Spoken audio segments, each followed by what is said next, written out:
տրվեցին իրենց ննջեցյալների սուրբ հոգիներից։ Եվ իսկապես,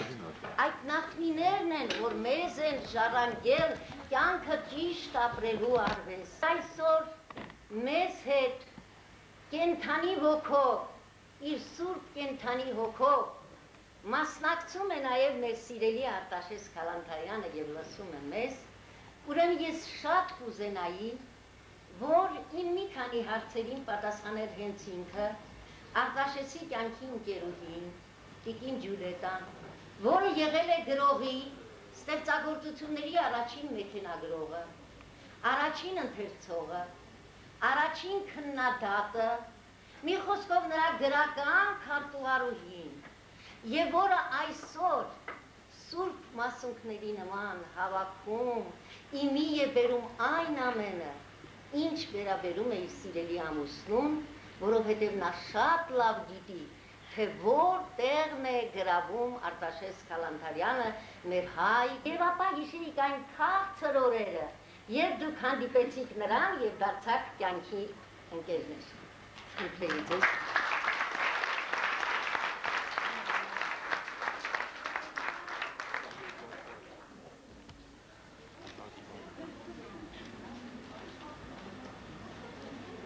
Ես սիրով կպատասխանեմ ձեր հարցերին, բայց հիմա առաջին հերթին ես ուզում եմ իմ շնորհակալությունը հայտնել Խնկո Ապոր գրադարան։ Ես գիտեմ, որ դուք այս գրադարանի երկարամյա աշխատողներից եք եւ էլի է առիթներ եղել կազմակերպելու այսպիսի միջոցառումներ, որին մենք ներկայ ենք եղել, եւ ես միշտ տեսել եմ այն ջերմությունը, այն սերը, որով դուք անում եք այս գործերը։ Ես ձեզ ցանկանում եմ առողջություն, երկար տարիների աշխատանք եւ շատ աշխատանք, որովհետեւ ես կարծում եմ, որ այդ աշխատանքն է ձեզ պահում, ինչպես որ պետք է։ Շնորհակալություն։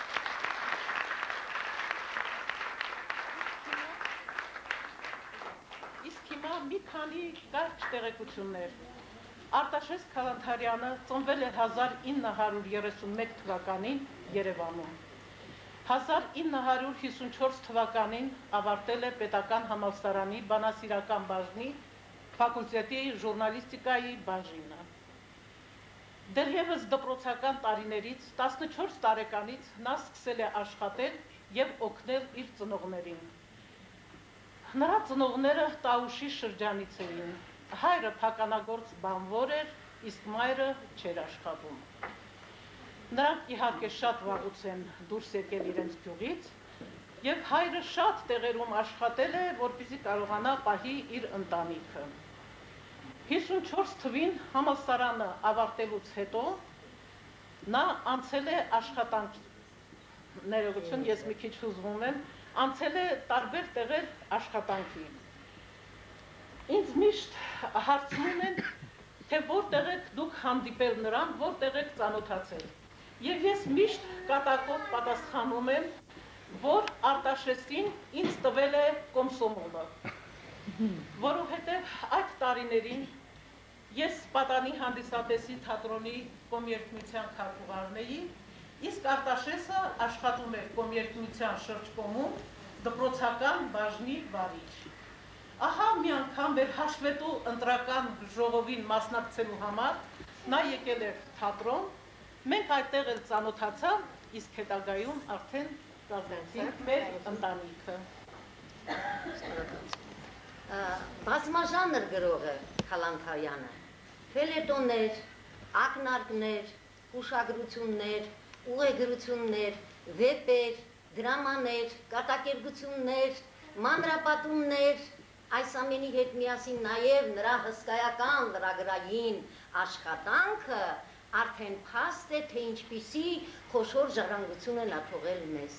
Չնայած դրա երակին, քրակին նա տարավ իր հոգում, այնուամենայնիվ այնինչ թողեց մնայուն է եւ կմնա մեզ հետ միասին։ Ես կխնդրեի Տիկին Ջուլիետա, դուք ասեիք, թե ո՞րն է եղել Արտաշեսի առաջին ստեղծագործությունը եւ ինչպես այն ընդունեց։ Գիտեք ինչ, ասենք գիրքը որպես առաջին մեծ ստեղծագործություն, դա եղել է մարաթոնը։ Բայց մարաթոնից առաջ դեռևս 5-րդ կուրսում Նա մի ֆելետոն գրեց մեր քաղաքում շատ հայտնի մի ինչ ասեմ, պաշտոնյայի մասին, գիտեք ինչ, նա ուղղակի ունիվերմագի դիրեկտոր էր, որը շատ մեծ կապեր ուներ, այսպես ասած, վերևներում։ Այդ ֆելետոնը տպագրվելուց հետո հալածանքը սկսվեց նրա դեմ։ Դեռևս ուսանող, դեռևս նոր մենք ամուսնացել էինք 5-րդ կուրսում, նոր կյանք մտել, շատ ուժեղ հարված էր դա մեզ համար։ Նրան աշխատանքից հեռացրին։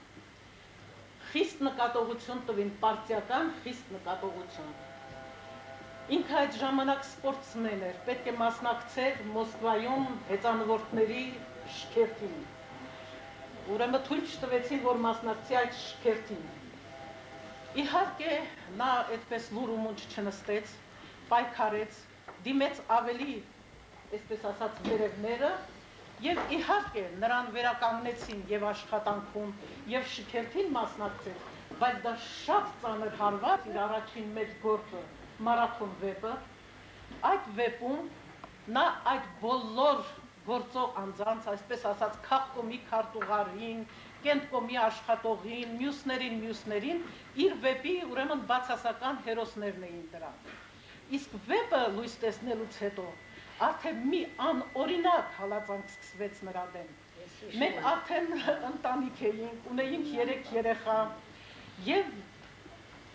նորից աշխատանքից ազատեցին մի անհեթեթ հրամանով վերադասի բանավոր կարգադրությամբ Արտաշես Քալանթարյանին ազատել գրական թերթի պատասխանատու քարտուղարի պաշտոնից։ Նորից սկսվեց հալածանքները,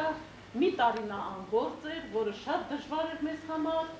մինչև որ պատահաբար անցավ հեռուստատեսություն աշխատանքի եւ արդեն նորից անցանք խաղաղ, այսպես ասած, ստեղծագործ աշխատանքի։ Քալանթարյանի ստեղծագործությունների քանակը հասնում է 25-ի, ես մեծերի մասին եմ խոսում, այնպիսի վեպեր ինչպես խոստովանություն, քննություն, գրեցին ապառաշքարի վրա, ինչու տրորեցին ծաղիկները, բացեք ձեր աչքերը, մի բուրձի ծաղ,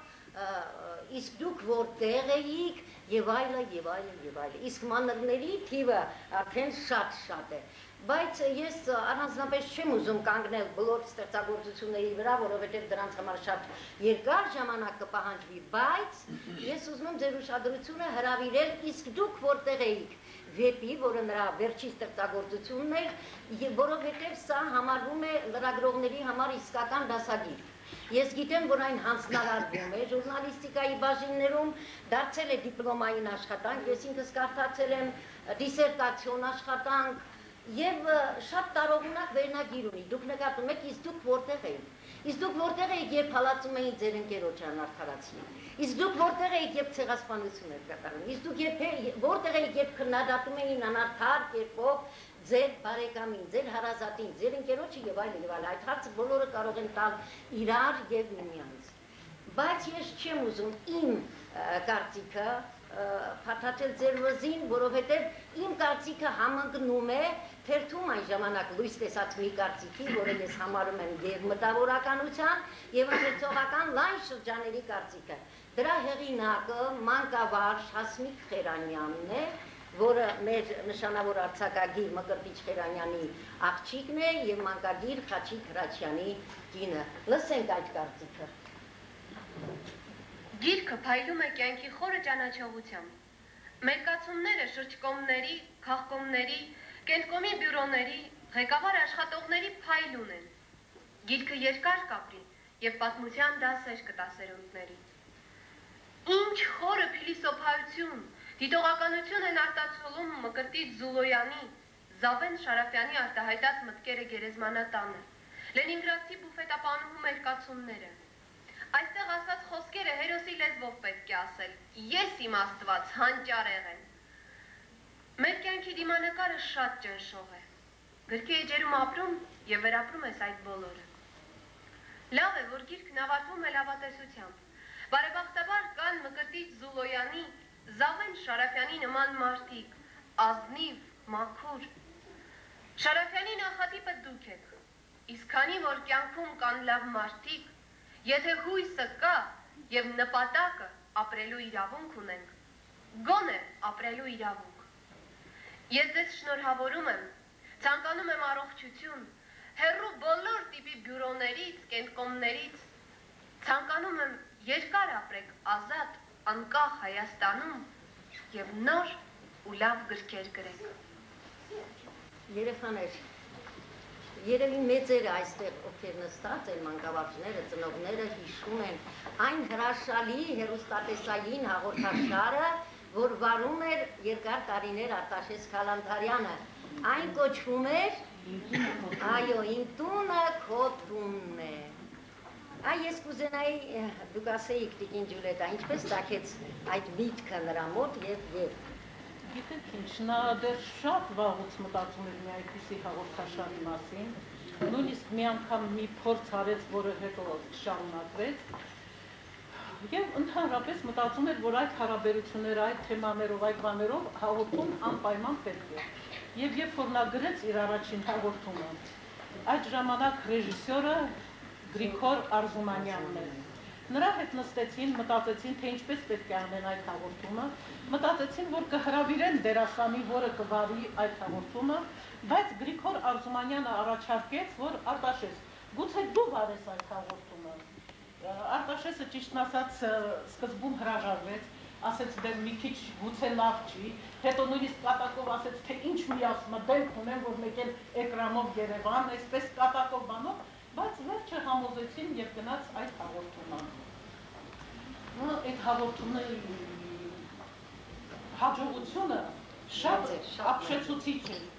Այնքան նամակներ էին ստացվում, այնքան նամակներ, որ հնարավոր չէր այդ բոլորը կարդալ։ Եվ մենք ամբողջ ընտանիքով նստած այդ նամակները կարդում էինք եւ համարներով գրում էինք, թե ինչ թեմաներ են։ Եվ նա հետո այդ նույն նամակների թեմաներով, որը նպատակահարմար էր գտնում, կազմում էր այդ ներկայացումները, բեմադրությունները եւ Ես հիշում եմ, ես շատ լավ հիշում եմ, որ այդ հաղորդումներից մեկի ժամանակ, երբ նա շատ խիստ քննադատել էր միլիցիայի աշխատողներին, այդ օրը ելույթ ունեցավ միլիցիայի մի կապիտան եւ ասաց. «Ընկեր Քալանթարյան, իմ տունը քո տունը չէ»։ Չէ, գիտեք, նա չէր քննադատել միլիցիայի աշխատողին։ Ուղղակի սա այսպես էր եղել։ Մի միլիցիայի աշխատող ուղղակի նամակ էր գրել հաղորդումից հետո, թե ոչ, իմ տունը քո տունը չէ, դա միակ բացասական նամակն է, մենք հազարավոր նամակներ էինք ստանում, բայց դա միակ բացասական նամակն էր այդ ամբողջ տարիների ընթացքում, եւ դա էլ այդ նամակից անմիջապես հետո մենք ստացանք այդ նույն միլիցիայի աշխատողի աղքշան նամակը, որը գրել էր ընկեր Քալանթարյան, իհարկե իմ հայրը կգրի, որ իմ տունը քո տունը չէ, քանի որ նա մոռացել է իր տունը, նա չի պահում իր ընտանիքը, մեզ լքել է եւ գնացել է։ Դրա համար նա դեմ է այդ հաղորդաշարին։ Միակ բացասական նամակն է եղել երկար տարիներ այդ հաղորդումը գնալուց հետո։ Շատ հումորով մարդ էր, շատ սրամիտ մարդ էր։ Ես հիշում եմ, նա միշտ ծիծաղում էր եւ այդ ծիծաղը պահում էր իր ընկերների ու շրջապատի համար։ Եվ մի անգամ հանդիպելիս նա ասաց, որ գիտեք, ես չեմ հասկանում, ես հաղորդաշարը իմ տունը քո տունն է, ինձ զրկել է իմ Ջուլետային օգնելու հնարավորությունից, որովհետեւ ես չեմ կարողանում ոչ խանութ գնալ նրա հետ, ոչ շուկա, որովհետեւ հենց որ մտնում են, բոլորը ճանաչում են եւ փողը չեն վերցնում ինձնից։ Եվ ստիպված եմ եղել մի անգամ նա շպրտել է փողը եւ ասել է եղբայր, տեսեք ինձ, ես փող չունեցող մարդու նմանվում եմ, թե չէ։ Եվ որպեսզի դուք դրանում համոզվեք, մենք այժմ հեռուստատեսությամբ կտեսնենք ու կլսենք հենց իրեն, հնարավորություն ունենք այդ Արտաշես Քալանթարյանին, որը վարում է հենց այդ հաղորդումը։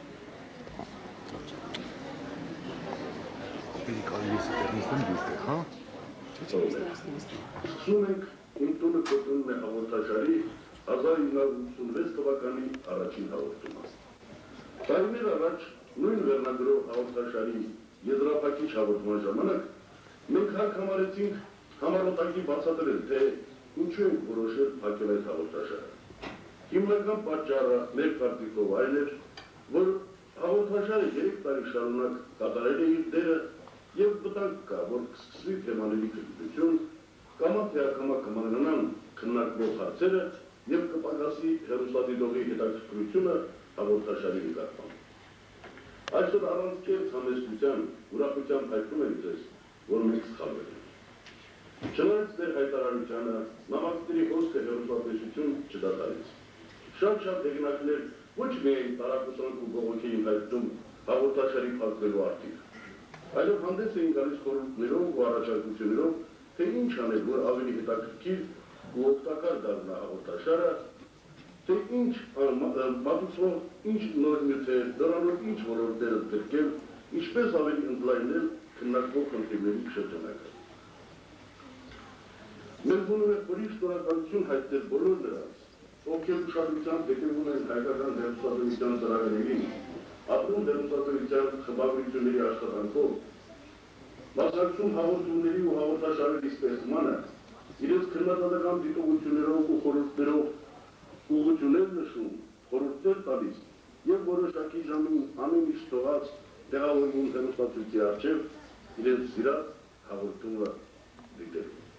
Շնորհակալություն ձեզ այդ ամենի համար եւ նաեւ նրա համար, որ նորից եթերում է «Իմ տունը քո տունն է» հաղորդաշարը։ Եվ ուրեմն սկսում ենք։ Իդեպ բոլոր ներկայացումները բեմադրվող նա գրում էր, ինչպես ասեց Տիկին Ջուլիետան, այդ գրված նամակների շնորհիվ եւ դրանք իրական դեպքեր էին, իրական դեպքեր, որոնք պատմում էր եւ հեռուստադիտողները եւ ինքն էր տեսնում եւ գրում էին։ Նա այդ ստեղծագործությունների մեջ, բեմադրությունների մեջ շատ մեծ տեղ է տալիս հայրերի եւ զավակների հարցին, մեծերի եւ փոքրերի, որդիների եւ հայրերի, որովհետեւ ինքը հրաշալի հայր էր իր երեխաների համար եւ ես պետք է ասեմ ուրախությամբ, որ այստեղ մասնակցում են նրա երեք երեխաներից երկուսը, լրագրող եւ սցենարիստ Ալի Քալանթարյանը եւ հեռուստատեսությունի ձեզ արդեն ծանոթ Ալիսա Քալանթարյանը։ Ցավոք նրա երրորդ էլի շատ տաղանդավոր տղան, որը տեխնիկական գիտությունների գծով է, նա քաղաքից բացակայում է։ Եվ ես կարծում եմ, որ նրա մանրապատումներից մեկը մենք այժմ կներկայացնենք ձեր ուշադրությանը, որը դաստիարակչական նշանակություն ունի ոչ միայն այստեղ գտնվող երեխաների, այլև մեծերի համար, խնդրում եմ Տիկին Ջուլիետա, այդ մանրապատումը կոչվում է վատ երազը։ Նստեք ենք է։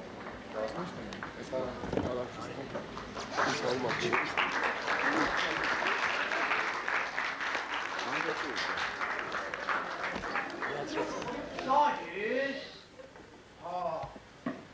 սապիկին այ մարդ, աչքերս էլ չեն տեսնում, իհարկե, Ս.Ն. Վարդանյան, ննել ես են, չէ, դետունը սա էր, անունն ու ազգանունն էլ բռնում, մնում է միայն որ հարց, բայց ինչունը երկպես մկարտիչ է, ուստա մկարտիչ, ախր տղայիս հիմա Սոկրատնի գիտի չեն ասում, մկարտիչը չի բռնում, և ուրեմն ես դրա համար դարձել եմ Նիկիտա, թե իսկապես որ չի բռնում էլի, Սոկրատ Մկարտիչևիչ, օղոր մի չեզ այր, էլանու չես կտել, Մկարտիչ, հնաց կլինեն, յուղը մեր ժամին գործի կես նարած է լինում, իսկ սա քաղաք է, ինչ վատ երազ էր, որ վեր թրատ էր դողում, չէ պարկասու ամեն ինչ խաղ է, ամեն ինչ խաղաղ է, պարկասու չէ։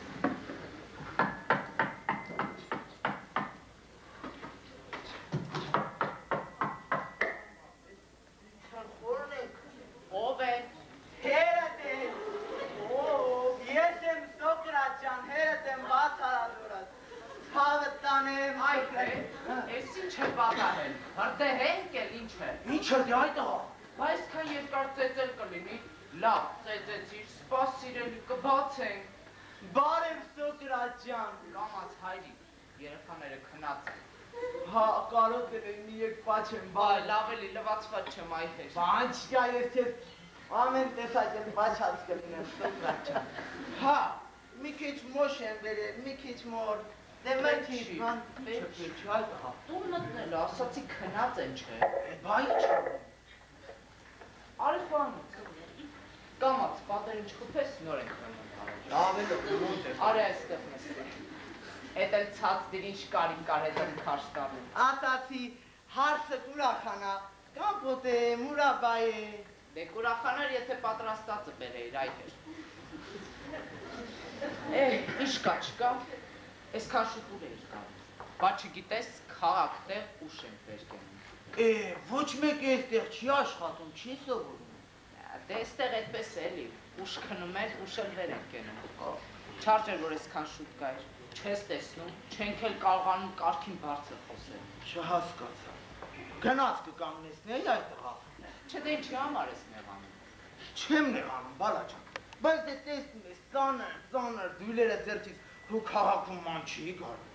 Դե քեզ համար եմ ասում։ Դե եթե չէ, դեն ասա հարցը թորներս ոնց չեմ Կամաց, այրի, կամաց, ասացի երեխաները քնած։ Վայ քոտուն ես եվի երեխաները, հիմա վաղուց նրանց երեխա ունենալու ժամանակը։ Ամենափոքրը նազիկս 20 տարեկան չի։ Ադե բայց երեխա են էլի։ Բան չեմ ասում, ադու Ես ինչի եսպես ու տարածում։ Լավ, ինչ իմ զավակին եսպես սարեցեցիր ծնողների նկատմամբ։ Դպրոցը, ինստիտուտը, որ մեզ ձեռքելով սովորել տվեցին, աշխատանքի տեղը, ախր դրանք օրենքով երեխային պետք է մեծացնեին, կրթեին, մարդ դարձնեին, մարդ, ինչու են հակառակն անում։ Փոխանակ տղաս գորար ուրախությունից, որ տեսել է հորը, փոխանակ գորար երեխաների վրա, խևեր կացեք, անպիտաններ, ձերպապն է եկել, ինձ ասում է, ահեր,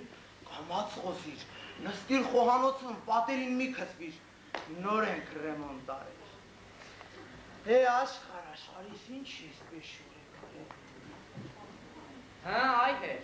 էլ են չի հոնքերդ գիտեցիր։ Ասում եմ վեր չկաց, հա։ Այսքան շուտ վերկացողնով է, հլուր ես։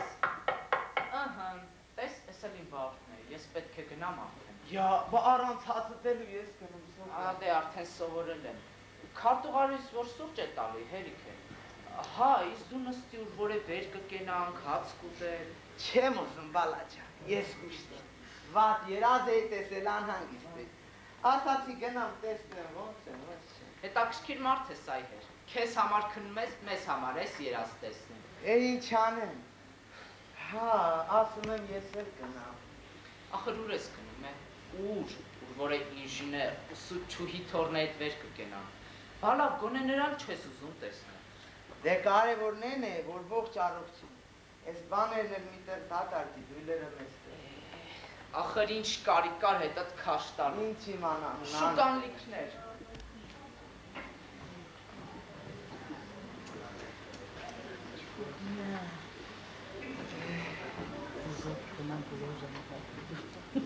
Դե ես գնացի։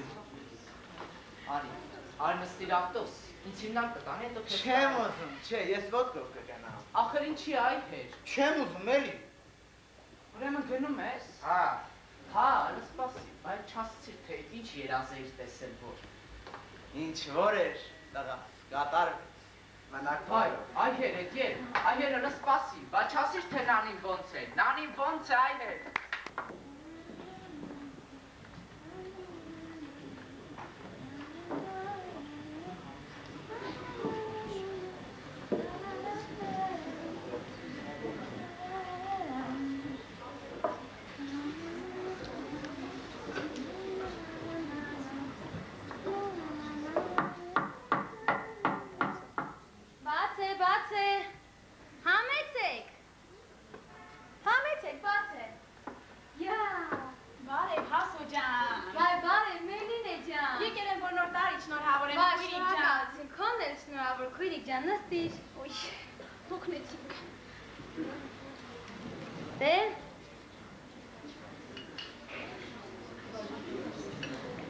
Քույրիկ ջան, նոր տարի շնորհավոր։ Քոնն էլ, քույրիկ ջան, ինչ ասեմ։ Աստված ամեն մարդու սրտով թող իրեն տա։ Թող տա։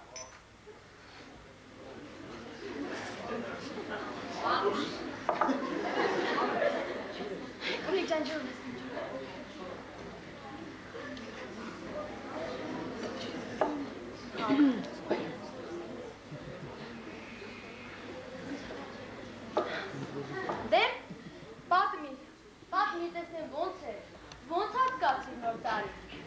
Ոնց պիտի անցկացնեմ քույրիկ ջան, գնացել էի աղջկաս տուն, այնտեղ եմ անցկացրել։ Վայ, դու էլ ես աղջկատան անցկացրել, ես էլ եմ աղջկատան Շատ լավ է, խոսել Հա, ուրեմն 31-ին է, տեսնեմ փեստած, ծառայակա 24-ն ուղարկել եմ, տղային էլ հետը, թե գնում ես տատիկ բերես, նոր տարին մեզ հետ անցկացնի։ Դե ես էլ լավից վատից վերջի ու գնացի։ Լավ ես արել քույրիկ ջան, շատ լավ ես արել։ Կներես իհարկե, բայց դե սրանց նոր տարին ինչ պիտի լիներ, որ նրանց պայմաններն ու սրանցը ու… Հա,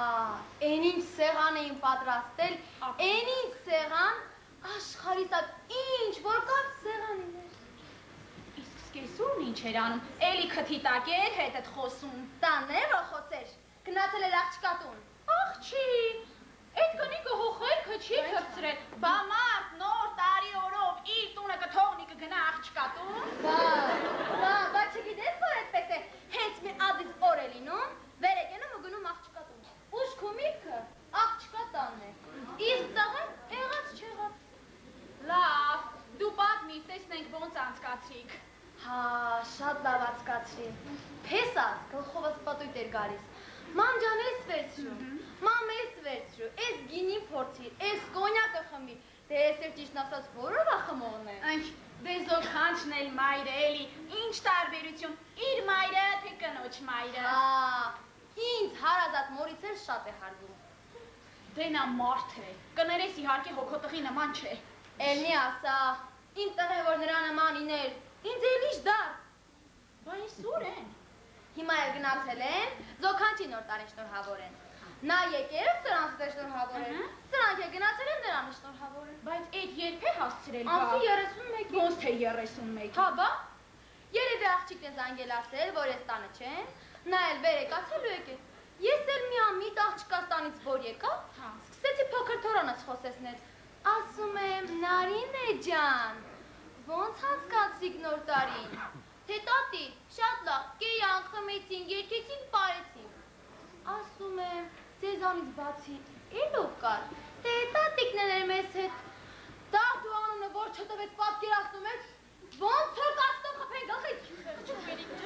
բայց ոչ մի բան ցույց չտվեցի, ասեցի հլը մի քիչ էլ խոսացնեմ, ասում եմ Նարինե ջան, պապան էլ պարեց, թե հա տատի, պապան էլ, տատեն էլ մենք էլ, պատկերացնում ես վերակացե զոքանչ հետ պարի,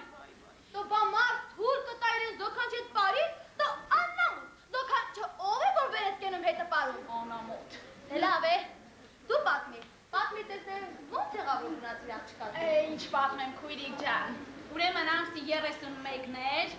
փեսած եկավ թե մամ ջան, եկել եմ որ քեզ տանեմ մեր տուն, նոր տարին մեզ հետ անցկացնես։ Ասում եմ, բայ բալա, կզանգեիր, ավտոբուսով կգայի էլի, այդքան նեղություն ես քաշել, բենզին ես ծախսել, եկել հասել ես տեղ։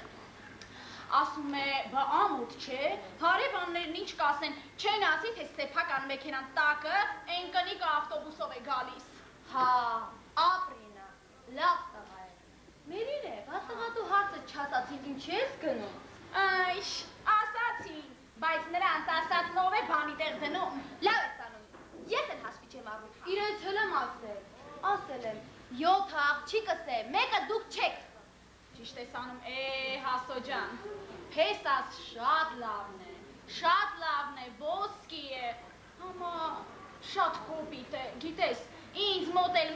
մեկ աղջկաս կոպտում է, էլ չի ասում, թե մայրը մոտն է, ամոթ է, այդ կոպտությունը որ չլինի է, նրա նման մարդ չկա։ Չէ, ինձ տղի նման, ես խլված ականջս ու ես քորացած աչքս, մի անգամ ոչ լսեց, ոչ տեսած, որ կնոջ վրա կամ ձայնը բացացի, կամ ձեռքը, ոնց որ գիրարած լինի։ Չէ, այդ տեսակետից իմ տղայի ցավը տանեմ, մեծս չէ, բայց փոքրս իսկական տղամարդ է, կնոջն ուղղակի օձի միսեք ուտեցնում է, օձի։ Ուրեմն մի անգամ, այն ոչ եղած խնամիներս եկել էինք, սեղան էինք նստել, այն հարցանումն էլ առոք, փառոք երեխային է փաթաթում, որ պետք է քնեցնի։ մեկ էլ տղաս թե օղին վերջացել է օղի բեր։ Են կապը կտրացնել թե չեք համբերում, երեխային փաթաթել նոր։ Էդ ասելը եղավ Հասո ջան, տղաս վեր կացավ ու մի հատ խփելն ու նրա քթից արյուն գցելը մեկ եղավ։ Են փչացածներն է, փաստափուսաները քաշեցին ու գնացին, էլ մի հատ չասացին թե աղջի, էդ ոնց ես պատասխանում մարդուդ։ Բա, քույրիկ ջան, այդպիսի ծնողներ էլ կան, դե նրանց դաստիարակությունը հազիվ էլ այդքան լինի։ Հա, ուրեմն մի անգամ, այսինքն անցյալ տարի, տղաս նամակ էր գրել, 2 թեղ, եւ ոչ միտեղ կնգանունը չէր տվել, միայն երեխաներին ու ինձ, մամջան, համամջան, մամջան, համամջան։ Դու բախտավոր ես, բախտավոր քույրիկ ջան։ Հա, Աստված շատ չհամարի։ Իմ մտահոգությունը միայն փեսայիս կոպտությունն է, դա էլ որ կարողանամ վերացնել, չէ, ինձ նման բախտավոր մայր չի լինի։ Մեկ որ ասում եմ, այ տղա, ախր դու լավն ես, շատ լավն ես, ոսկի ես, համա այդ կոպտությունը թող էլի, կնոջդ մի կոպտի, զարմանում է, ասում է, երբ են կոպտել, որ հիշեցնում եմ, ասում է, դա ինչ կոպտություն է, որ մայրիկ չի նկատում էլի, և դա թերություն էլ չի համարում, քույրիկ ջան։ Բա չգիտես, որ այդպես է, ամեն մարդից թերությունը հո չի նկատում, բա կարծում ես, թե բոլորը մեզ պես են, որ համ ուրիշների թերությունը նկատեն, համ էլ իրենցը, չէ քույրիկ ջան, մեր ցեղը ուրիշ ցեղ է քույրիկ ջան։ Հա քույրիկ ջան, մենք ուրիշ ենք, ուրիշ ենք։ Վայ, ուշացա քույրիկ ջան, պիտի գնամ այն մարդը հիմա հոգնեց ընդեղ սպասելով, հելնեմ քույրիկ ջան։ Վայ, բա մերա սեղանից էլ չօգտվեց, լավ է քույրիկ ջան, դե գնաց բեանը թրջի քույրիկ ջան։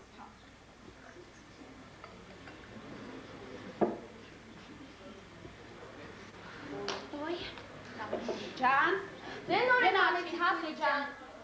գնացին, ես քեզ հաջողություն, լավ է, ես կգնամ։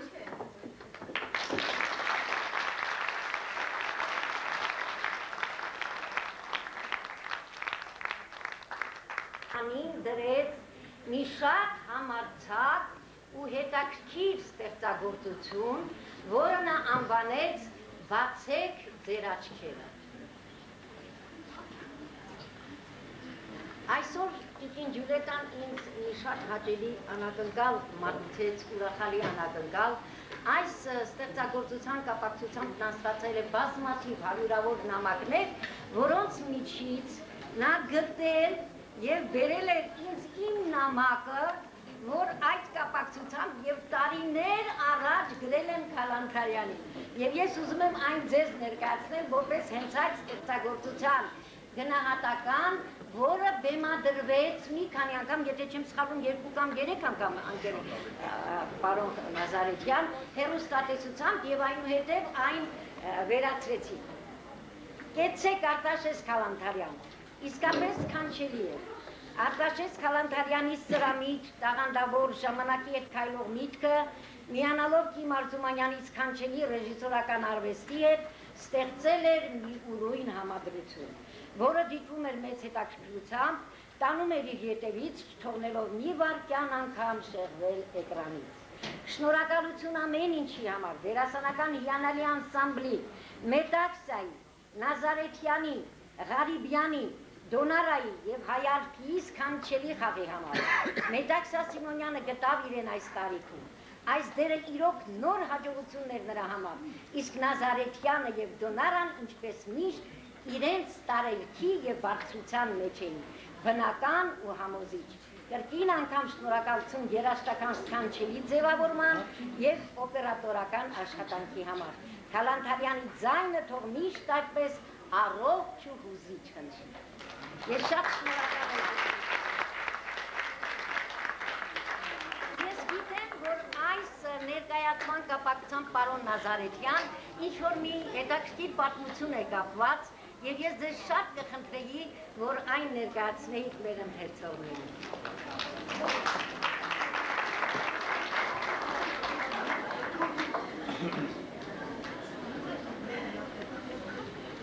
շատ շոկ է ես զգում եմ։ Ես կաշխատեմ որքան հնարավոր է կարճ, որովհետև Արտաշես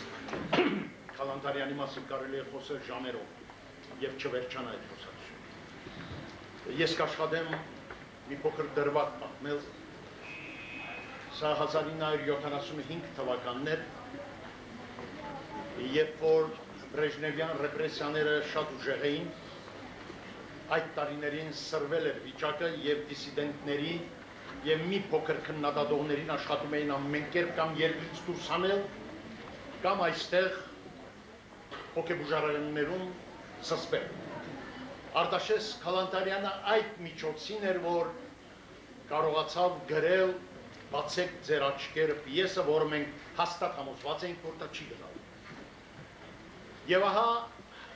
Քալանթարյանը ինձ զանգեց, իմ շատ լավ բարեկամը, եւ ասաց, որ Խաչիկ պետք է հանդիպենք, հանդիպեցինք Գիմ Արզումանյանը եւ ես, եւ նա հանձնեց այս պիեսը ինձ։ Հանձնեց եւ ասաց, որ կարդա եւ կարծիքը թվանը հանդիպենք եւ ասա։ Հանդիպեցինք հաջորդ օրը, ես անմիջապես մերժեցի, որովհետեւ ես գտա, որ դա հայրենադարձության դեմ է այդ պիեսը, եւ ես իմ մասնակցությունը պետք է հանեի միջից։ Եվ ասեցի, որ Արտաշես, այս ձևի մեջ ես չեմ կարող խաղալ։ Եվ ահա, Արտաշես ասեց, եկ մտածենք, թե ինչն է, ինչով ես պատճառաբան։ Մի քանի օրից հետո հանդիպեցինք եւ ես պատճառաբանեցի, որ հայրենադարձները մեծ սիրով են եկել Հայաստան, թողելով իրենց հարստությունը, իրենց նպատակները, իրենց տները, ամեն ինչը եւ եկել են հայրենի քարը քարի վրա դնելու։ Ասում եմ, դու շատ խստորեն համարյա պատժի ես ենթարկում հայրենադարձներին հենց դրա համար։ Ուստի պետք է մեղմել, մեզ մոտ էլ կան թերություններ, որոնք հայրենադարձները ստիպված են լինում գնալ։ Եվ Արտաշես Քալանթարյանի տաղանդի ուժը դրամատուրգիայի այնտեղ էր, որ նա կարողանում էր դերասանին լսել։ Եվ երբ որ մեկ առ մեկ ես պատճառաբանեցի, թե ինչու է այդպես, 3 օրից հետո նորից հանդիպեցինք եւ ահագին ուղումներ մտցրած։ Եվ պիեսը եղավ ավելի զորեղ, այսինքն ոչ թե իմ առաջարկություններով, այլ ինքը հասկացավ, որ իսկապես այդպես է։ Եվ այնտեղ մի բառ մտցրեց, Տիկին Ջուլիա, դուք պետք է հիշեք, որ ասեց, որ ձեզ նմաններից է, այնտեղ կան ղեկավարներ, որոնք հայրենադարձներին ճնշում էին, եւ ասեց ձեզ նմաններից է, որ հայրենադարձները գնում են, երկիրը թողնում են։ Սա արդեն համարձակ խոսք է։ Եվ ընդհանրապես շատ համարձակ բաներ կար, ես չեմ ուզում հիմա երկար կանգ առնել, եւ ահա պատրաստեցիք, բայց ընթացքում ես հիվանդացա։ Սրտի տագնապ ունեցա եւ բժիշկները արգելեցին ինձ մի ամիս մասնակցել եւ թատրոնում եւ հեռուստատեսություն։ Արտաշեսը Կիմի հետ եկավ տուն, ես ասացի, որ Արտաշես պետք է ուրիշին տաս այս դերը, ես չեմ կարող խաղալ, հիվանդ եմ, մեկ ամիս կծկվի, իս ժամանակը գիտես վասում եմ, մի ուրիշին տուր, ափսոս այս պիեսը հրգենք։ Արտաշեսը նորից նրա դրամատուրգիական մեծությունը ասեց, կամ դու կխաղաս, դա ինձ համար չէր ասված, որովհետև Արտաշեսը ուներ այսպիսի մտածելակերպ, նա երբ որ գրում էր, մեկին տեսնում էր այդ դերում, սպանես նա չէր հրաժարվի այդ դերասանից։ Եվ ահա ասեց, կամ դու կխաղաս, կամ պիեսը չի գնա։ Այդ դեպքում ասի պետք է սպասես մի ամիս, ասեց ես կսպասեմ։ Մի ամիս սպասեց, ներկայացումը վերջացավ, հանձնվեց, բայց վայ այն հանձնելուն, ես հիշում եմ Ստեփան Կարպիչներ Ջուլիա, հիշում ես Հերոստատեսյան կոմիտեի նախագահը, երբ որ նրա կաբինետում հանձնում էինք այս, մենք հաստատ համոզված էինք, որ այս ներկայացումը չի գնա, որովհետև շատ տեքստեր կար, որը չէր համապատասխանում այն օրերին, եւ ահա հանկարծ Ստեփան Կարպիչը Պողոսյանը ասեց, որ այս ներկայացումը ինչպես եք արել Արչուշային հարցը։ Արտաշեսը պատասխանեց, դա արել ենք էլի Ստեփան Կարպիչն այլ։ Հետո կողքի իր տեղակալին ասեց, երկուշաբթի օրը ինչ կա, մենք դողում ենք իհարկե, գիտեք որ չի գնալու, կմնա արխիվում, ասեց երկուշաբթի օրը ինչ է, ասեցին ոչինչ չկա, երկուշաբթի օրը նշանակեք այս գործը եւ հրատարակեք, աֆիշա արեք այս գործի համար։ Մենք բոլորս զարմացանք, նույնիսկ մինչև հիշում եմ, որ արդյունքներ եկան բանակցությունից, դա մեծ համարձակություն է։ Եվ ահա այդ բեմադրությունը գնաց, Արտաշեսը շատ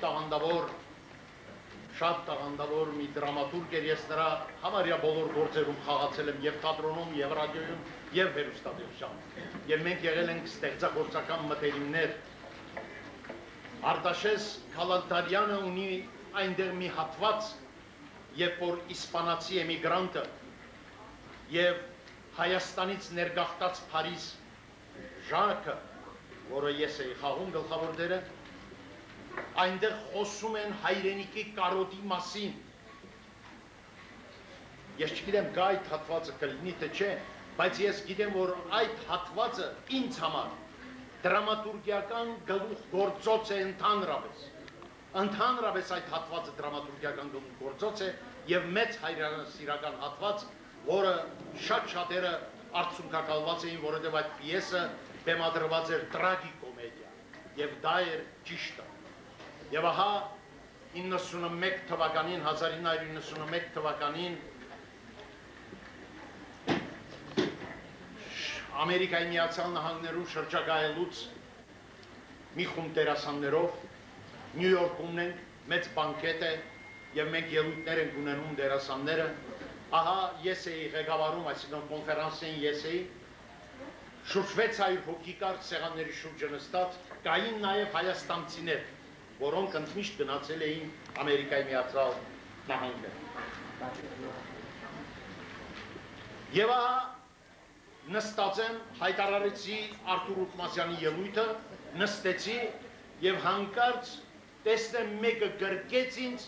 և այդը կպցրեց հետևից, իհարկե այդը կպցրեց այդից։ Միայն զգացի այնքան քնքուշ էր այդ այդը, որ զգացի, որ դա կանացի այդ է։ Այնուամենայնիվ ոչ տղամարդու, և ձեռքը բռնեցի, բայց չեմ կարողանում հասկանալ թե ով է, որովհետև ամերիկահայերը դժվար է այդպիսի մի կին մոտենար և գրկեր ինձ այդը դներ, այդ ուսուրեն մոտ մարդ է։ Եվ հանկարծ այսպես շրջվեց և ասեց, պարոն Նազարեթյանին չեք հիշում, ասի աղջիկս ծերացել եմ չեք հիշում, հիշեցրու ով ես, բայց աչքերի կայծը, ինչ որ մի բանի մեջ արթնացրեց, աչքերը ուրիշ տեսակ աչքեր ուներ այդ աղջիկը, և հանկարծ ասեցի, Լուսինե, կարող է դու ես, ու փաթաթվեց ինձ սկսեց լացնել, Սա այն հերոսուին է, Լուսինեն այն հերոսուին էր, որ խաղում էր Ժենևևա, Հայարփին, որը մենք այնտեղ Միացյալ Նահանգներում հանդիպեցինք, որովհետև ներկայացումը վերջացավ, այսինքն նկարահանումները վերջացան, նա հաջորդ օրը մեկնեց Միացյալ Նահանգներ, և հիշում եմ, որ Արտաշեսը մի փոքրիկ սեղան պատրաստեց և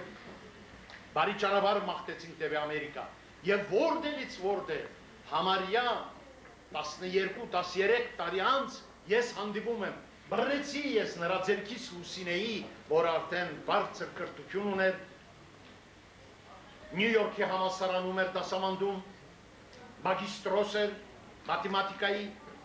և ահա ագնոցներ ուներ արդեն, ես նրան բեմ բարձրացրի և ամբողջ 600 հոգու առաջ լաց լինելով հայտարարեցի, թե սա այն աղջիկն է, այն շնորհալի աղջիկն է, որ խաղում էր Արտաշես Քալանթարյանի պիեսում, երկուսով լաց էինք լինում բեմի վրա, հայաստանցիները, որ նստած էին տարբեր տեղերում, ովքեր գիտեին այդ պիեսը, ծափարում էին բրավո, և Արտաշեսին բրավո, Կիմին բրավո, մեզ բրավո, միայն այդ պիեսի ոգևորությունը հասավ մինչև հայաստանցի հայերը, որ նստած էին այնտեղ, և երբ որ մենք առանձնացանք, Լուսինեն ասեց, բարոն Խաչիկ, ինչպես է Արտաշեսը,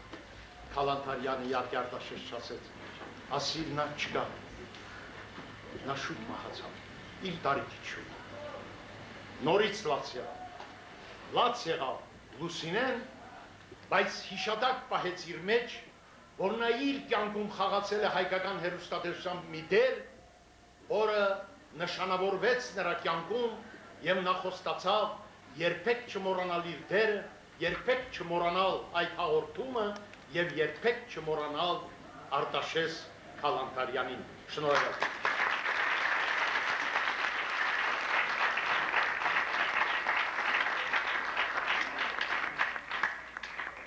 Արտաշես Քալանթարյանի մասին շատ երկար կարելի է խոսել, նրա ստեղծագործի փոքրիկ մանրապատում, որը նա անվանել է հեռուստացույցը։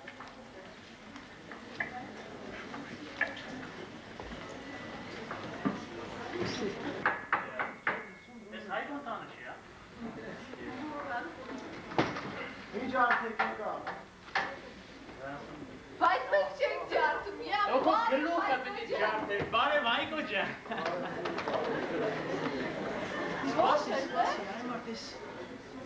Սպասիր, այմար, բայց սա մեր Հայկոն է։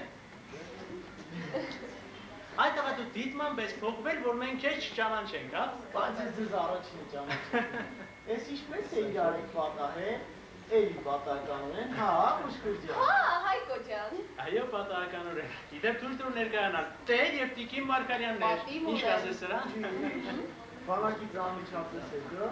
ահա թե ինչ է իր ամենար սիրտը բռնած բուշկայան վազում աղտուկ որամակ ոնից։ 20 տարին ոնց անցավ, չէ։ Ճիշտ որ, ուղիղ 20 տարի, բայց կարծես թե ոչինչ չի փոխվել։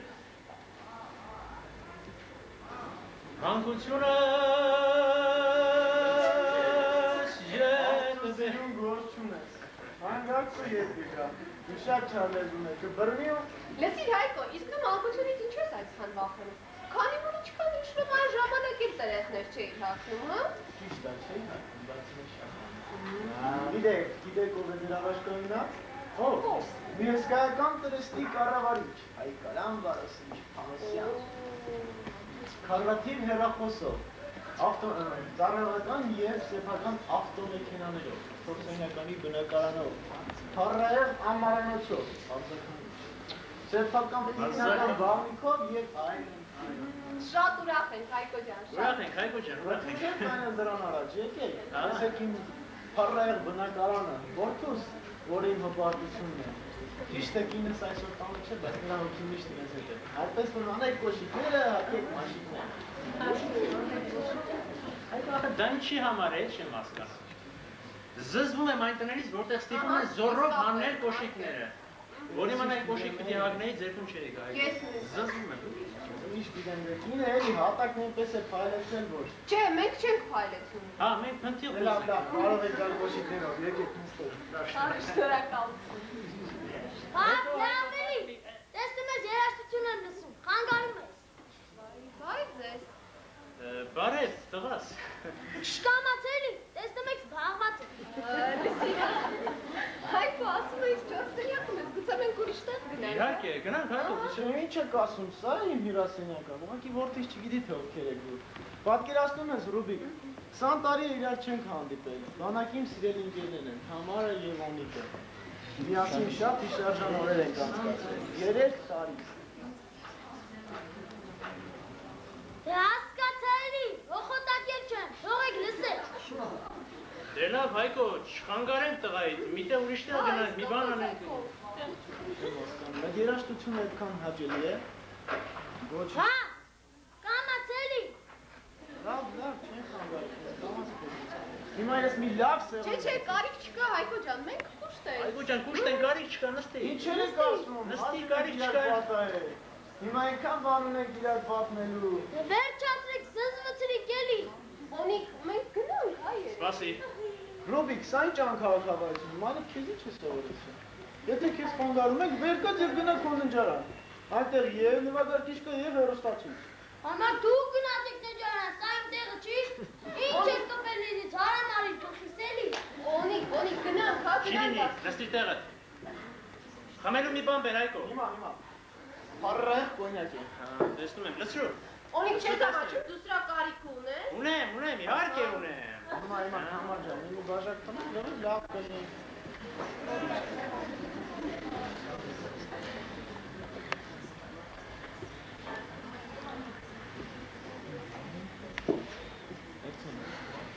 Ուրեմն այսպես, Հայկո։ Վերջացրեք, զզվցրիք էլի։ Հիմա, տղաս, հիմա։ Ուրեմն այսպես, Հայկո։ Բանակի մեր ընկեր Հայկո։ Իսկ հիմա Տրեստի կառավարիչ Հայկարան Վարոսովիչ Փամոսյան։ Հարամ լինի քո դիրքն էլ, քո այդ քարատիվ հեռախոսն Օնիկ, է։ ինչ ես ասում, վերջացրեք։ Խանգարես։ Քո փայլեցած հատակն է, քո փառահեղ կոնյակն է։ Ինչ ես ասում, ոնի։ Մեր տաբատների փոխարեն ժամանակին այս լակոտի տաբատը հանեիր։ Հիմա այսօրին չէիր հասնի։ Չէիր հասնի, այգո, չէիր հասնի։ Չես հասկանում, հա։ Ես ձեր տան դռանը մի բան կգրեի, տանը կատաղած շուն կա։ Վերջացրի։ Չխոսես, սատկացնեմ։ Ես քո հայրը չեմ։ Ես ինտելիգենտ մարդ եմ։ Շուրտակ սարք եմ շան լակոտ։ Իմացություն էր, իհարկե, թյուրիմացություն։ Թյուրիմացություն էր և մեր այստեղ գալը, և քեզ տեսնելը, Հայկո, քեզ տեսնելը։ Գնանք, Թամար, գնանք, ես այստեղ այլևս չեմ կարող իմանալ։ Թամար, ոնի։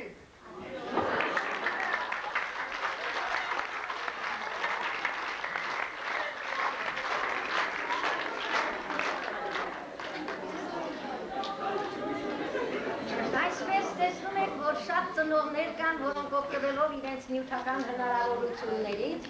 իրենց երեխաներին այնքան են երես տալիս, որ այդ երեխաները չեն հարգում ոչ միայն շրջապատի մեծերին, այլև հենց իրենց ծնողներին։ 1988 թվականին Արտաշես Քալանթարյանը իր ժողովրդի հետ էր, նրա զարթոնքի տարիներին, նրա հետ էր ոչ միայն խոսքով, այլև գործով, զենքի առաքման, գնման հարցերով և նրանց հետ էր իր սիրելի տավուշցիների հետ միասին, որոնց օգնում էր թշնամու ոտքը իրենց շրջանը չմտնելու համար։ Իդեպ Քալանթարյանը շատ էր հայրենասեր և այդ հայրենասիրությունը գալիս էր նրա ապուպապերից, նրա ծնողներից։ Պետք է ասեմ, որ նրա ապուպապը, Բելու Մելիք Քալանթարյանը դեռևս 19-րդ դարի սկզբներին մի մեծ ջոկատով պաշտպանում էր հայահալած քաղաքականությունից թուրքերից և հենց այդ հայրենասիրությունն էլ ժառանգել էր Արտաշես Քալանթարյանը։ Բայց այս ամբողջ թողուբով այս պատմությունը չէր կարող չազդել նրա զգայուն սրտի վրա և իրոք նրա սիրտը հիվանդ էր։ Բայց իդեպ ասեմ, որ այդ մասին ոչ ոք չգիտեին, նույնիսկ նրա ընկերներից շատերը, ես որ նրա հետ շատ մոտ եմ եղել, հաճախ եմ եղել նրա հետ հանդիպումներում ներկայացրել եմ նրան, չեմ իմացել, որ նրա սիրտը հիվանդ է։ Միայն 1989 թվականին, երբ Սև ծովի ափերին գործուղեցին մեր հայրենակիցներին երկրաշարժից ուժած միջոցառումներ կազմակերպելու, ես որոշեցի ինձ հետ տանել Անահիտ Սեկոյանին, Վազգեն Տալյանին և Արտաշես Քալանթարյանին։ Երբ որ զանգահարեցի, ասում եմ Արտաշես, ես ուզում եմ ձեզ հետ տանել Տիկին Ջուլետայի հետ միասին, որտեղ ես շատ լավ գիտեի, որ նա առանց Տիկին Ջուլետայի ոչ մի տեղ չէր գնում։ Եվ սիրում էր, երբ իր տունը ընկերները գալիս էին իրենց տիկնանց հետ։ Եվ նա ասաց, որ գիտես սիրելի կոշկակարան, ես ցավում եմ շատ, բայց չեմ կարող գալ, որովհետև ինքնաթիռ նստել չեմ կարող և հազիվ թե իմ սիրտը դիմանա այն վշտին, որին պիտի ականատես լինեմ ես այնտեղ։ Եվ միայն այդ ժամանակ ես իմացա, որ նրա սիրտը հիվանդ է։ Եվ իրոք նրա մահից մեկ շաբաթ առաջ, երբ նշանակված էր միջոցառում, հանդիպում պատանի լրագրողների հետ, որտեղ քննվում էր նրա իսկ դուք որտեղ էիք վեպը, նա ունեցավ սրտի ուժեղ նոպա և չմոռացավ այնուամենայնիվ, այդ ծանր վիճակում էլ չմոռացավ զանգահարել կազմակերպողներին և ասել, որ ինքը չի կարող գալ, որովհետև ծանր նոպա ունի, եկել է շտապօգնությունը և չմոռացավ նույնիսկ կատակել, ասելով, որ այնքան գեղեցիկ է բժշկուհին, որը եկել է, որ ես հավատացած եմ, որ նա ինձ անպայման կբուժի։ Խնդրում եմ միջոցառումը նշանակել մեկ շաբաթ, հետո ես անպայման կգամ։ Բայց այդ մեկ շաբաթը տեղի չունեցավ, որովհետև 1991 թվականի փետրվարի 23-ին դադարեց բաբախելուց Արտաշես Քալանթարյանի ցավացը։ Բայց ես չեմ ուզում նրա այս միջոցառումը ավարտել այս տխուր նոտարով, որովհետև նա չէր սիրում տխրությունը, այլ ձայնը տալիս եմ մեր շատ սիրելի Ժենյա Ավետիսյանին, որպեսզի նա մի երկու խոսք ասի Արտաշեսի մասին։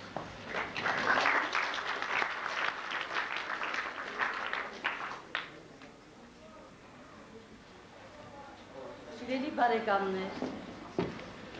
սիրելի պատանիներ, ծնողներ, անկավարներ, Այսօր ինչ էլ ասենք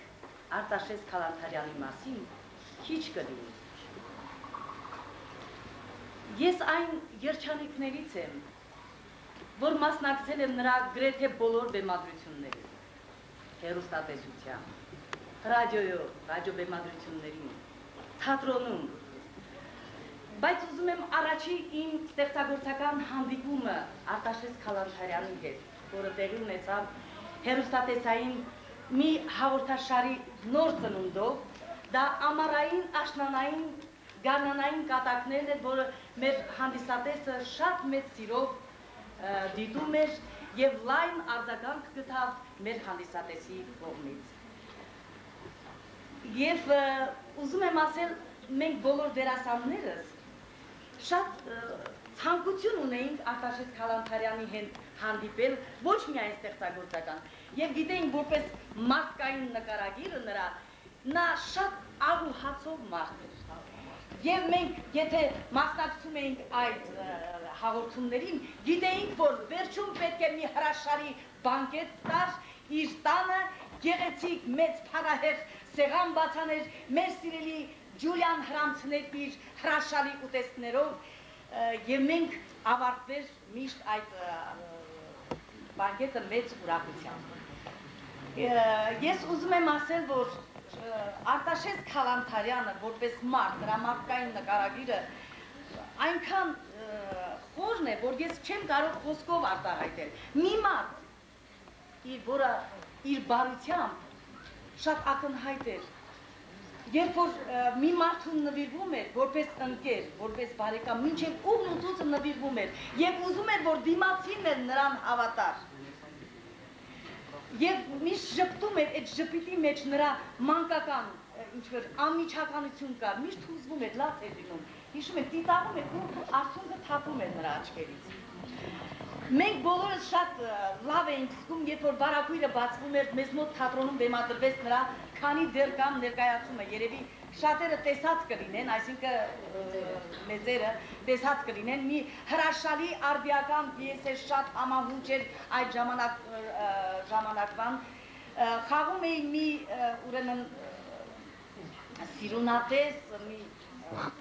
հղպացած, մի առևտրական կին, որը կապված էր հանրախանութի տնօրենի հետ, Ծատինյան ազգանունով, մի հրաշալի բեմադրություն էր, լավ դերասանական անսամբլ, այստեղ նաև խաղում էր մեր Խաչիկ Նազարեթյանը, փայլուն դերակատար էր, Շահուն Ղազարյանը, Երշադյանը և մեր հանգուցյալ Էդգար Էլբաքյանը, որին իհարկե փոխարինեց նաև մեր Մայիս Ղարագոզյանը, տարիներ, այո,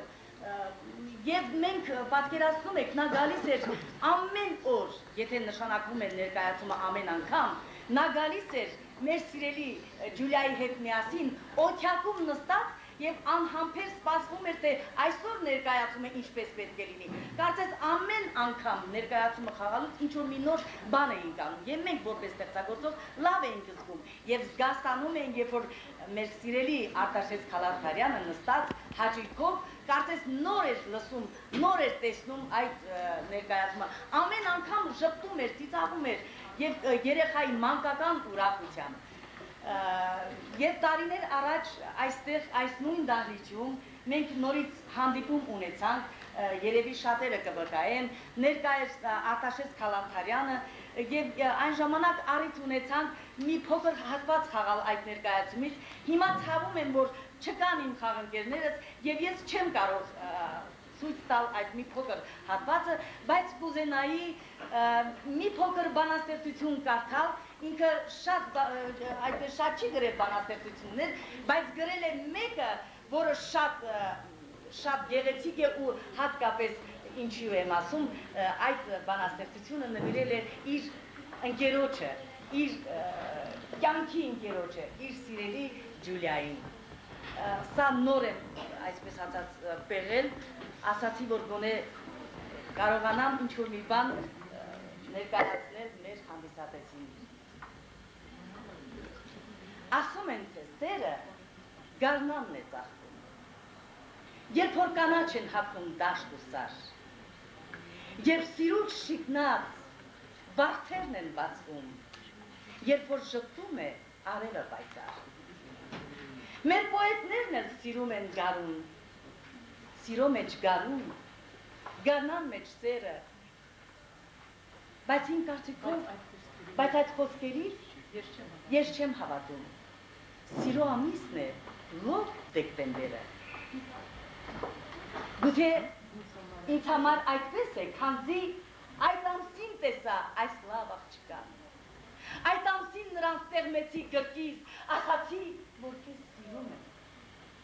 Եվ հիմա ով էլ ուզում է ասի, որ գամքին է փթաթում սերը, իմ սերը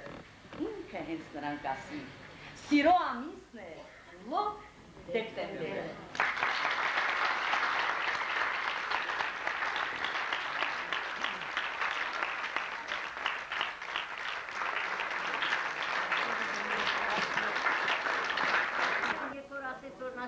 Հյուրասեր աղա մարդեր ես հիշեցի Աղատաձերն էր, և նրա հացն էլ ուտվում է։ Հիշում եմ Վալոդյա Աբաջյանի պատմած մի դեպքը, որ նա ասում է մի անգամ Սունդուկյանի թատրոնի առջևի այգում նստած, 5-6 հոգով նստած էինք, մոտեցավ Արտաշես Քալանթարյանը և ասեց, տղաներ ես ձեզ հրավիրում եմ ռեստորան։ Եվ երբ որ գնացինք ռեստորան, ահագին բան կերանք, խմեցինք, վերջում, երբ որ նա փակեց հաշիվը, նրանից պահանջեցին 25 ռուբլի։ Ասում է, մենք զարմացանք և մյուս օրը ոգևորված դրանից, գնացինք նորից նույն ռեստորանը, նույն կազմով և նույն բաները պատվիրեցինք, կերանք, խմեցինք, բայց այնքան ուզեցին մեզնից, որ մեզնից 2-3-ը ժամացույցներս թողեցինք ու գնացինք։ Ասում է, բայց երեք չէ, որ այդ նույն բաները կերանք 25 ռուբլի, բայց դուք հո Արտաշես Քալանթարյանը չեք։ Ներեցեք մի բան էլ հիշեցի։ Մեր գրողներից մեկին մոտենում է Արտաշես Քալանթարյանին, ասում է, Արտյուշա, դու այդքան հետաքրքիր տղամարդ ես, բայց չես ուզում մի անգամ դավաճանես քո կնոջը։ Ասում է, հա, գիտեմ, որ հետաքրքիր տղամարդ եմ, բայց եթե ես դավաճանեմ, ես ուրախացնեմ իմ կնոջը, ինչու ես իմ կնոջը չուրախացնեմ, ինչու ուրիշին ուրախացնեմ, այդ խոսակցությունը չգիտեմ, այսինքն ինչու դավաճանեմ իմ կնոջը, չէ։ Իդեպ ես պիտի ասեմ, թե ինչու ուրիշին դավաճանեմ, ես ուրախացնեմ իմ կնոջը։ Միտքս այր չգիտեմ, գուցե պեղ չհասնեցի։ Դավաճանելով ինչի ուրախացնեմ ուրիշին, ուրախացնեմ իմ կնոջը։ Իդեպ Քալանթարյանը կյանքի վերջին տարիները նվիրեց ամբողջապես թատերգությանը և դա արեց այնպիսի տաղանդով, որ բոլորին հիացրեց և նրա Մովսես Ապի պիեսը անմիջապես արժանացավ Սունդուկյանի անվան գրական մրցանակի։ Իդեպ ասեմ, որ նա շատ է ճանապարհորդել, շատ, համարյա աշխարհի բոլոր երկրներում եղել է, բոլոր, սկսած Յապոնիայից, Իտալիայից, Անգլիայից, Ֆրանսիայից, սոց երկրներից, նույնիսկ Նոր Զելանդիա, արաբական երկրներ, Ֆիջի կղզիներ և այլը, ամեն անգամ վերադառնալիս նա մեր սեղանին էր դնում այնպիսի հուշագրություններ ու ակնարկներ, երբ կարդում ես, քեզ թվում է, թե դու նրա հետ շրջել ես այդ տեղերը, և հումորը, և դիպուկը, և կենցաղի արտահայտությունները, նկարագրությունները, այնքան գեղեցիկ ու ճշմարիտ էին, որ քեզ թվում է, թե դու էլ նրա հետ շրջել ես։ Ես այժմ ավարտելուց առաջ ուզում եմ մի երկու խոսքով ձայնը տալ մեր ժողկրտբաժնի պետի տեղակալ Գագիկ Մորսիսյանի, որը եղել է նրա մտերիմ ընկերը և ուզել եմ երկու խոսք։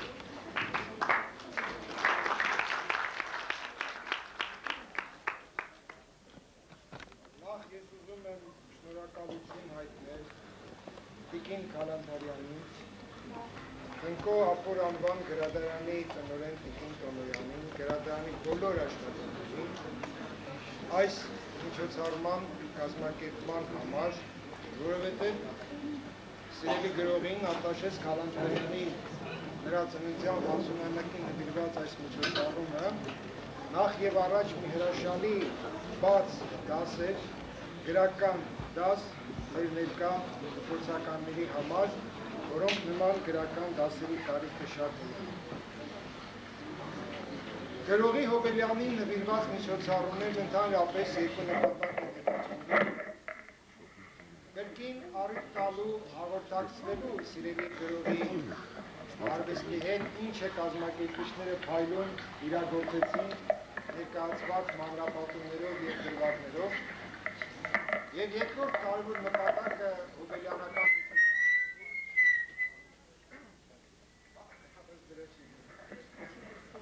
Շնորհակալություն և երկրորդ կարևոր նպատակը նման միջոցառումների վերստին գնահատելն է տվյալ գրողին և այսօր նստած նորից դրվագների հետ հաղորդակցվելով, նորից հիշելով Արտաշես Քալանթարյանի գործերը, ես եկա այն համոզման, որ Արտաշես Քալանթարյան գրողի հիմնական առանձնահատկությունը, նրա տարբերությունը բոլոր մյուս գրողներից որն է, իր կոչման, իր առաքելության խոր գիտակցումը և ամենայն ազնվությամբ ու հավատարմությամբ այդ կոչումին, այդ առաքելությանը ծառայելը։ Արտաշես Քալանթարյանի համար մեծ ու փոքր գործեր չկային։ Նա կարող էր միայն վեպեր գրել և նրա մի վիպակը հանրապետության օրինավոր քաղաքացին, որ կարող էր զարդարել ցանկացած եվրոպական ազգի գրական գանձարանը, արդեն իսկ բավական էր, որ նա միշտ մնար մեր գրականության պատմության մեջ, բայց Արտաշես Քալանթարյանը չէր խորշում այսպես կոչված մանր, սև աշխատանքից, նա կարող էր հոդվածներ գրել, փոքր ու մեծ, նա կարող էր թարգմանություններ անել, նա կարող էր հեռուստատեսային հաղորդումներ կազմակերպել և ինչը որ անում էր շատ հրաշալի էր անում, և ինչը որ անում էր միշտ մնում էր հավատարիմ գրողական իր կոչմանը, իր առաքելությանը, իսկ սիրելի դպրոցականներ, որն է գրողի կոչումն ընդհանրապես, հայ գրողի կոչումը, դառնալ հոգևոր սնունդ ձեզ համար, մեզ համար, բոլորիս համար, մաքրել մեր հոգիները, դարձնել մեզ ազնիվ, դարձնել մեզ մարդ։ Ահա այդ կոչման, այդ առաքելության էր նվիրված Արտաշես Քալանթարյանը և ինչ էլ որ գրեր, դրամատիկական ստեղծագործություն, վեպ, վիպակ, պատմվածք, թե լրագրային փոքրիկ մի հոդված, նա այդ նպատակն էր հետապնդում։ Նա իսկապես գրական մշակ էր, բառը այդ իմաստով, և ազնվորեն ծառայում էր իր ժողովրդին, իր գրականությանը, իր կոչմանն, իր առաքելությանը։ Սիրելի երեխաներ, կարդացեք Արտաշես Քալանթարյանի ստեղծագործությունները, որպեսզի ազնվանաք, որպեսզի մաքրագործվեք, որպեսզի իսկապես նմանվեք ձեր սիրելի գրողին, ձեր սիրելի գրողներին, կնեք այնպիսի մարդ, այնպիսի քաղաքացի, այնպիսի գրող, ինչու չարվեստագետ, ինչպիսին էր զորօրինակ մեր սիրելի Արտաշես Քալանթարյանը։ Շնորհակալություն։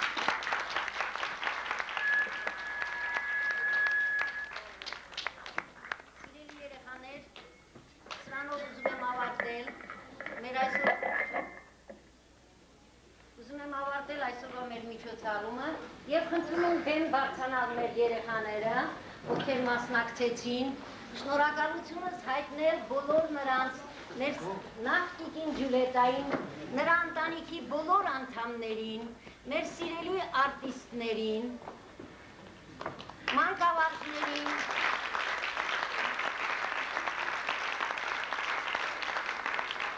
մեր ընթերցողներին,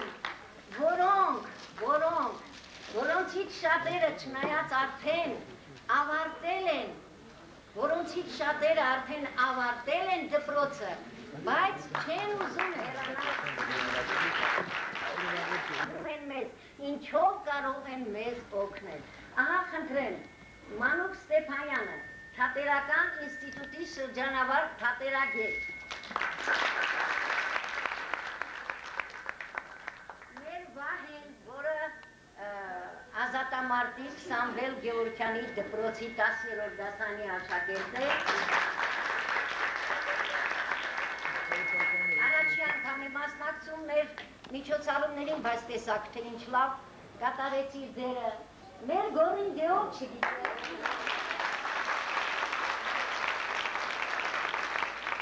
Որի հոգևոր երգերի սքանչելի կատարումները հիացրեցին ոչ մենակ Տաթևիկ Սազանդարյանին, այլև ամենայն հայոց կաթողիկոսին մեր հանդիպման ժամանակ։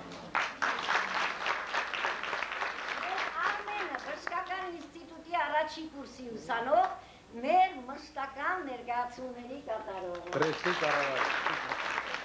Մեր դեմի Թաքուհին, Ասմունքով Նարինե,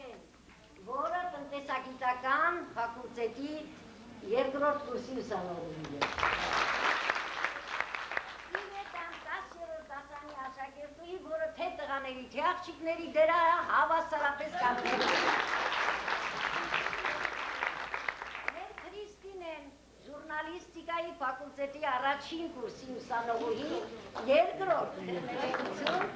որին դուք հիշում եք, որ մեր դժվարահաճ գրողներից մեկի Հրանտ Մաթեոսյանի հանդիպման ժամանակ նրա աշնան արևի մեջ այնպես խաղաց, որ նա զարմացած հարցնում էր, ասում է Տիկին Կոշկակարյան, ես դերասանուհիներին որտեղից եք գալու։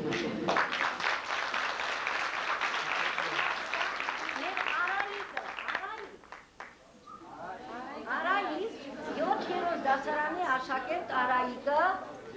ինչպես միշտ չի կարողանում մի տեղ ժամանակ չունի մի խանգարեք իր։ Եվ ես շնորհակալ եմ բոլոր մեր այն մանկավարժներից, հատկապես 56 դպրոցի, Սամվել Գևորգյանի անվան դպրոցի, Աղայանի դպրոցի, էլ որ դպրոցներ,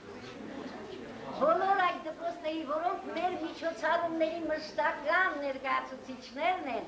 որոնք սիրով, ես հիշում եմ, որ մեր դպրոցների մանկավարժները մեզնից նեղանում են, ասում են ինչու, այս օր էլ Աղայանի դպրոցին ինձնից նեղացավ, ասում են ինչի դուք նրան շատ տեղեք տվել, մեզ չեք տվել։ Մենք սիրով, շնորհակալություն ենք հայտնում ձեզ, որ ամեն անգամ եք մատուցում եք այդ։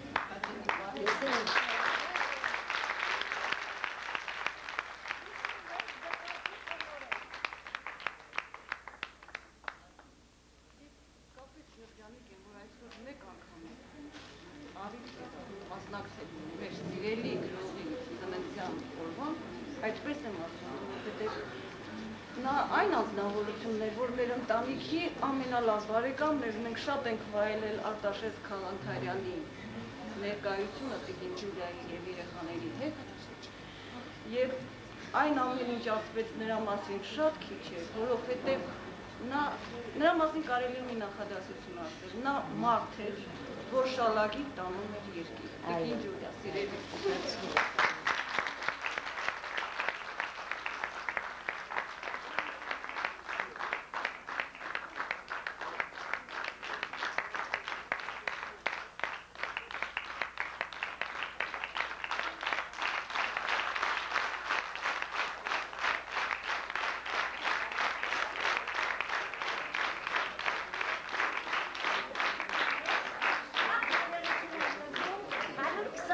Դպրոցի անունը չտալու համար, որտեղ նա մեր մշտական միջոցառումների մասնակիցն է եւ հիշում եք, թե ինչ գեղեցիկ միջոցառումներ են արել նրանց հետ։ Ես Անդոչ Դարնիջի անունից եւ հատկապես մեր դպրոցի անունից ուզում եմ շնորհակալություն հայտնել այս գեղեցիկ, այս բովանդակալից միջոցառման համար եւ իմ խորին երախտիկը, իմ խորին շնորհակալությունը ձեզ Տիկին գրականության ուսուցչուհի Ալլա Հովսեփյան։ Այդպիսի ընկեր, որ կյանքում ունեցել եք այդպիսի անձնավորություն, ինչպես այստեղ նշվեց, որ եղել է մարդ մեծատարով, շնորհակալություն։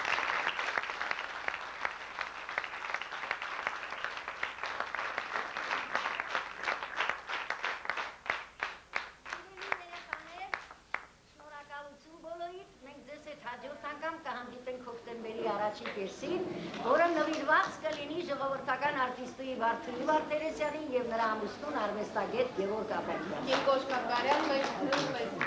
բոլորի անունից շնորհակալություն հայտնում եմ։ Մեզ համար շատ հաճելի է ձեզ հետ աշխատել եւ Աստված տա, որ մենք երկար աշխատենք։